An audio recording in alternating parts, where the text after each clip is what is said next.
में वो भी घटना हुई एक साइंटिस्ट के साथ, अगर जान चली गई, किसी धार्मिक संस्था ने जान ले ली, सजा सुना दी, जब उस धार्मिक स्थान को ये पता लगा कि ये साइंटिस्ट सही था, 400 साल बाद माफी मांगी थी।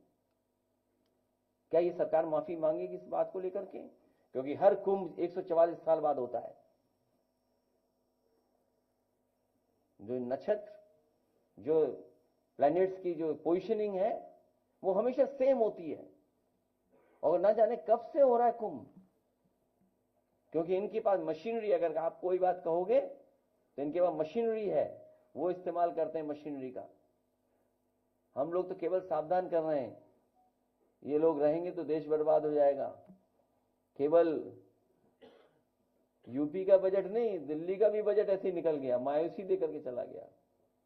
जब उन्हें पता लगा कि मायूसी आ रही है, इससे कोई जनता को लाभ नहीं पहुंचा, तो सोचिए कौन सा बिल लेके आए, वक्फ का बिल लेके आए, जिससे जनता का ध्यान हटा दें। क्या मिला बजट से? यूपी को क्या मिला सोचिए आप। इस सरकार का भी ये सेकंड लास्ट बजट है, और 40 लाख करोड़ का हिसाब ही नहीं दे रहे हैं, वो वेबसाइट ही बंद है। 40 लाख करोड़ के जो एमओयू कोई देखना चाहे तो वेबसाइट ही बंद है उसकी, कि इन्वेस्टमेंट क्या क्या आया है। हमारे मुख्यमंत्री जी को अधिकारी बेवकूफ बना रहे हैं, उसके लिए बहुत बहुत बधाई उनको।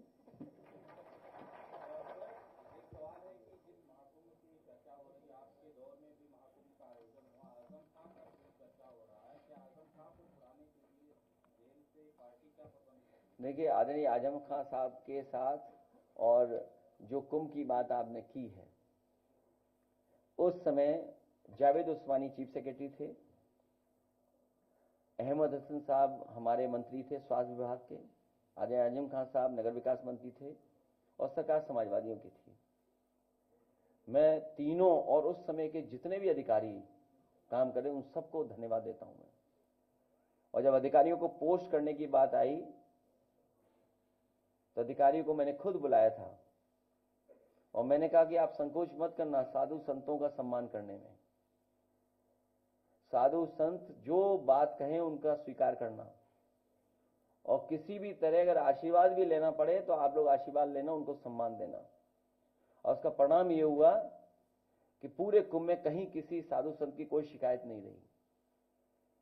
जहां आजम खान साहब ने काम किया, वहीं अहमद हसन साहब, कोई साधु संत ऐसा नहीं बचा जिससे व्यक्तिगत ना मिल रहे हों।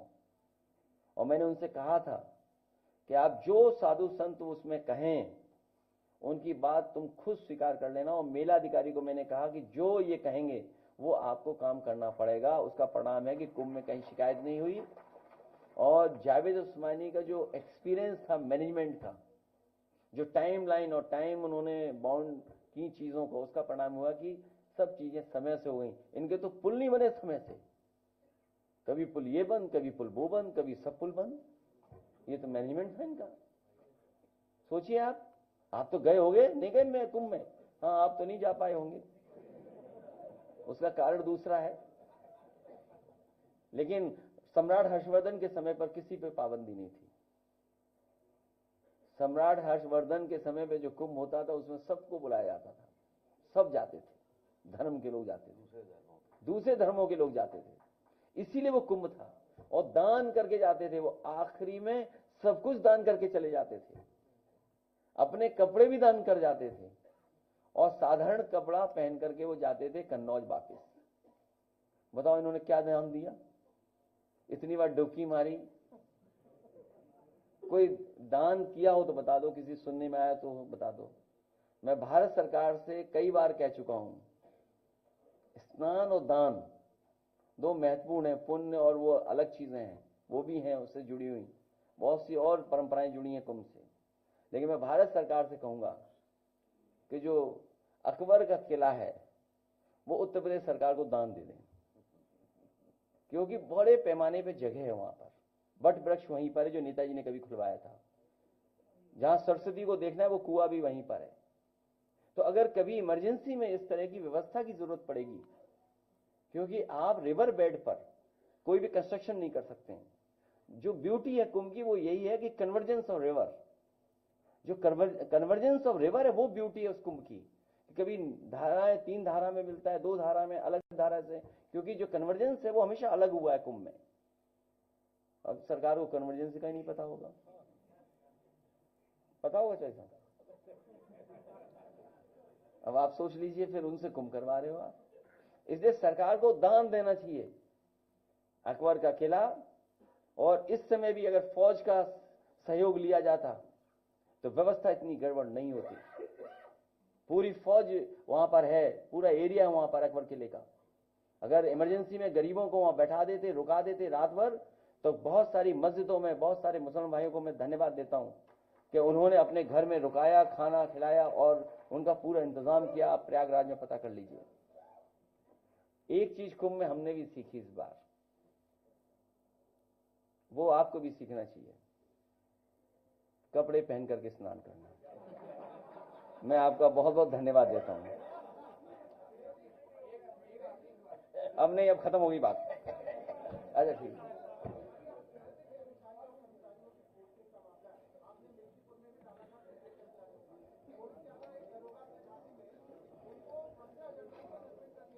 देखिए, ये सरकार अन्याय कर रही है। ये सरकार को मैं कहना चाहता हूं, मिल्कीपुर में एक विधानसभा में तो आप बेईमानी कर सकते हो, लेकिन 403 में 420 की नहीं चलने वाली है। 403 विधानसभाओं में इनकी 420 नहीं चलेगी। ये जनता उत्तर प्रदेश की देख रही है। मैं आप सबका धन्यवाद देना चाहता हूं, बहुत बधाई आप सब लोगों को। अरे व्यवस्था खराब मत करिए, पत्रकार साथियों को जाने दो, आप लोग यहीं बैठिए। और हमारे साथी का जन्मदिन है, बहुत बहुत बधाई। 100 रुपए हम देते हैं जन्मदिन के। लाइए।